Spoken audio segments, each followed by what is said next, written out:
Oui, il faut finir avec la pauvreté et surtout améliorer l'indice de développement humain aujourd'hui, demain et pour toujours.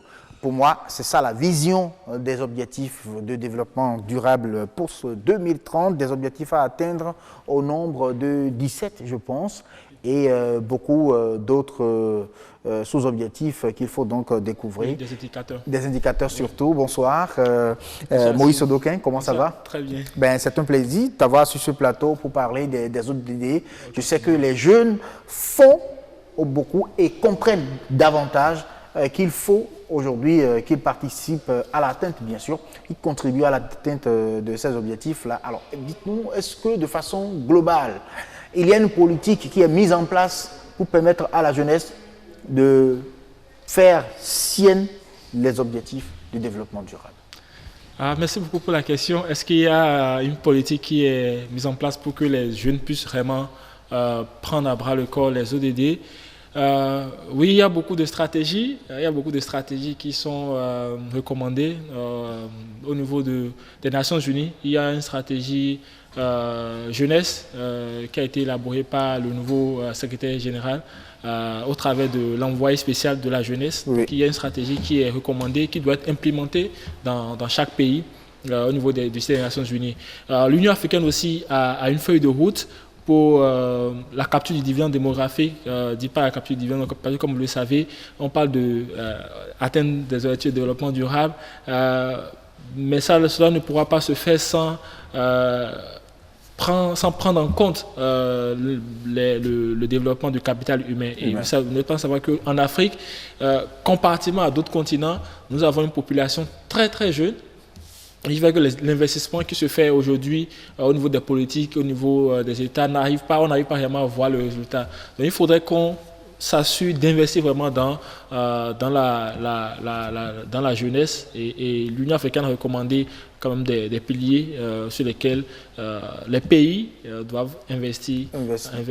Maintenant, au niveau national, qu'est-ce qui est fait? Je pense qu'il y a beaucoup d'initiatives au niveau des jeunes qui prennent des initiatives au niveau macro, mais aussi au niveau micro. Au niveau macro, il y a des initiatives, de plateformes pour mieux sensibiliser les jeunes sur les études de développement durable, pour faire pour avoir des stratégies d'action d'ensemble.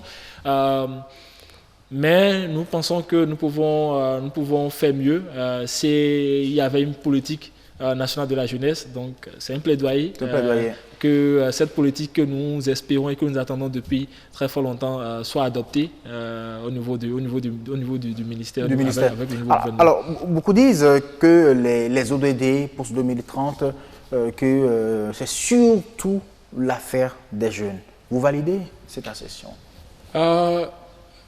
Oui, c'est surtout l'affaire des jeunes, parce que le monde d'ici, les ODD, c'est simplement permettre ou bien réaliser un monde meilleur d'ici 2030. Et d'ici 2030, le monde se portera de la manière dont les jeunes façonneront le présent, mais aussi le futur. Parce que nous devons savoir que près de 52% de la population mondiale est jeune. Donc oui, l'atteinte des objectifs de développement durable dépendra essentiellement de l'engagement des jeunes, mais aussi de leur implication tant au niveau national, mais au niveau local. Donc les jeunes sont des acteurs, mais aussi des bénéficiaires des ODD. C'est-à-dire des acteurs parce que la jeunesse est cette tranche d'âge qui a encore la capacité de mieux comprendre. Et d'agir directement.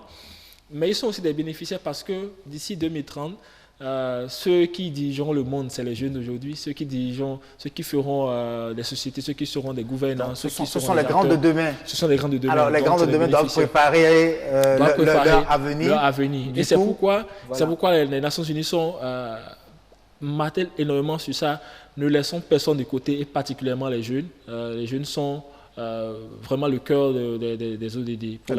Alors, au niveau des Nations Unies aujourd'hui, est-ce que vraiment les soutiens, bien cette politique-là prend en compte les actions que les jeunes font vraiment au niveau de leur communauté, ou bien c'est resté à un niveau fédéral où les jeunes doivent se retrouver? Comme je le disais tantôt avec le nouveau secrétaire Antonio Guterres, qui est venu depuis quelques mois, pour ne pas dire depuis l'année passée. Il y a une nouvelle stratégie des jeunes coiffée par l'envoyé spécial de la jeunesse. Et cette stratégie, clairement, il est recommandé à ce que les Nations Unies au niveau pays puissent investir dans les jeunes, puissent considérer les jeunes comme des catalysateurs d'action et d'innovation, mais aussi impliquer les jeunes pour qu'ils soient des acteurs, des leaders de redevabilité. Parce qu'aujourd'hui, il y a beaucoup d'investissements qui se font, il y a beaucoup de stratégies, il y a beaucoup de plans. Mais ceux qui sont à même capables de faire la veille citoyenne, de dire voilà ce que nous voulons. Parce qu'au-delà de tout, les autres, c'est pour d'abord les jeunes. Donc, et c'est pourquoi cette stratégie est clairement intitulée travailler pour des jeunes, avec des jeunes. Okay. Donc, aujourd'hui, je pense la recommandation ou bien le plaidoyer que beaucoup de jeunes font au niveau mondial ou même au niveau national, c'est qu'il y ait plus d'implication des jeunes au niveau des instants de prise de décision. Cela ne viendra pas. Il faudra que nous-mêmes aussi, nous, en tant que jeunes, nous puissions s'organiser pour faire du plaidoyer, pour faire du lobbying, pour se faire mieux entendre au niveau des instances. Au niveau des instances, alors je suis jeune. Les objectifs de développement durable, ça m'intéresse parce qu'il y a plusieurs, il y a au moins 17 et maintenant il faut aller au niveau des indicateurs et tout ça. Donc les actions doivent commencer déjà au niveau des indicateurs jusqu'à se retrouver dans les objectifs. Est-ce à dire qu'il faut intégrer des associations de jeunesse quand on est jeune et qu'on a envie vraiment de participer à ces genres d'activités, de participer à préparer, je dirais même l'avenir de tous les habitants de la Terre. Oui, effectivement, les autres disent c'est 17 objectifs. Mais généralement, quand on parle d'ODD, les jeux, bien même nous-mêmes, on a l'impression de voir grand. Mais comme le dit simplement, c'est de contribuer à ce que le monde soit meilleur d'ici 2030. Donc, moi, ce que je recommande généralement, et ce que j'encourage mes amis, les membres des organisations de jeunes à faire, c'est de ne pas forcément attendre l'État ou bien de ne pas forcément attendre des soutiens pour prendre des initiatives. Quand on prenait par exemple le changement climatique, on n'a pas besoin forcément de grands moyens pour faire les sensibilisations sur le changement climatique, sur l'environnement. On a par exemple la loi qui interdit les sachets au Bénin, oui. Mais depuis bientôt 3 ans, 2 ans, qu'est-ce qui est fait? Comment est-ce que nous, jeunes, nous organisons? Est-ce que les jeunes ont pris à quoi, par exemple? Est-ce que les jeunes ont pris à quoi, par exemple, la vulgarisation de cette initiative? Il y a l'emploi décent pour les jeunes. Comment est-ce que nous-mêmes nous organisons pour que ceux qui réussissent déjà dans l'entrepreneuriat, ceux qui réussissent déjà dans les médias, ceux qui réussissent déjà dans divers domaines, puissent inspirer d'autres jeunes à faire comme eux? Comment est-ce que nous travaillons, nous prenons des initiatives pour la santé et le bien-être aujourd'hui au niveau de nos communautés? Comment est-ce que nous contribuons de façon bénévole dans nos communautés? C'est déjà ça des actions pour l'atteinte des objectifs de développement durable. Donc oui, il faut impliquer les organisations de jeunesse, mais je pense qu'il ne faudrait pas forcément attendre des organisations de jeunesse ou bien forcément attendre les organisations des Nations Unies ou bien même attendre les gouvernants pour prendre des initiatives. Individuellement pris, nous pouvons booster dans nos communautés, dans nos maisons. Par exemple, pour l'utilisation efficiente de l'eau, par exemple à la maison. Comment est-ce que nous utilisons l'eau? Comment est-ce que nous utilisons les déchets? Ça, c'est des initiatives, mais c'est aussi des réflexions que nous devons incorporer dans nos manières de faire de chaque jour. Alors, moi, je remarque souvent, quand vous rencontrez peut-être un jeune dans la situation qui mange, peut-être qui jette un papier. Il suffit juste qu'un autre jeune lui dise « Mais écoute, mon frère, ce que tu fais, c'est pas bien. » Et l'autre, la question qui sort, est-ce que c'est chez toi? Est-ce que c'est pour ton père? Et je pense que c'est des actes aussi qu'il faut commencer par délaisser, pour que quand même la génération qui est là et qui a envie vraiment de passer la main, puisse passer la main avec le cœur dégagé, je pense. Oui, je pense. Il faudrait qu'on fasse plus de plaidoyer, plus de sensibilisation. Il y a des initiatives, il y a beaucoup de jeunes qui prennent des initiatives dans ce sens. Et je pense que nous pouvons mieux faire. Il nous faut plus être organisé en tant que jeunes, en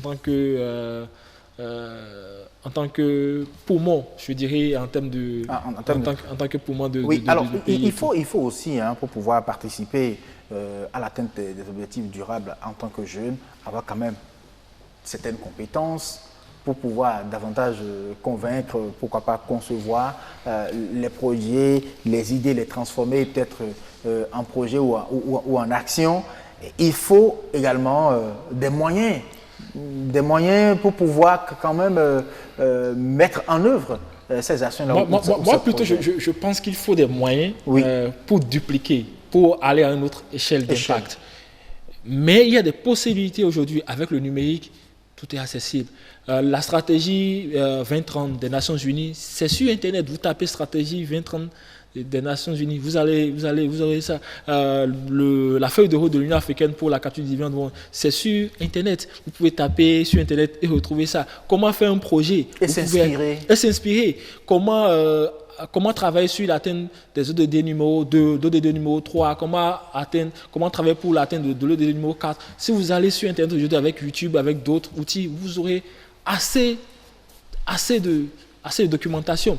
Donc oui, il y a ce besoin de soutien des jeunes, mais au même moment, il y a des possibilités grâce au numérique aujourd'hui où nous sommes sur une planète très connectée.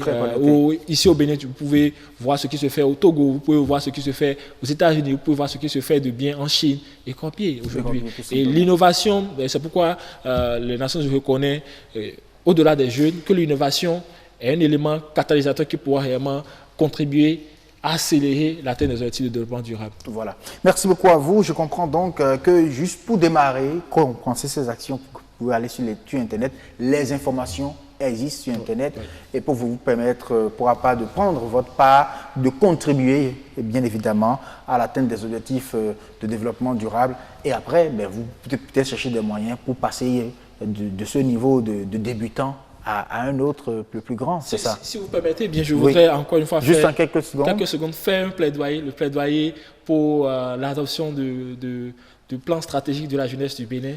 Nous en avons besoin. Il faut une feuille de route pour que nous, en tant que jeunes, nous puissions avoir un cadre qui nous permet de savoir que nous contribuons au développement de notre pays. Donc nous serons ravis que le gouvernement en place puisse vraiment travailler pour l'adoption de plan stratégique de la jeunesse du Bénin.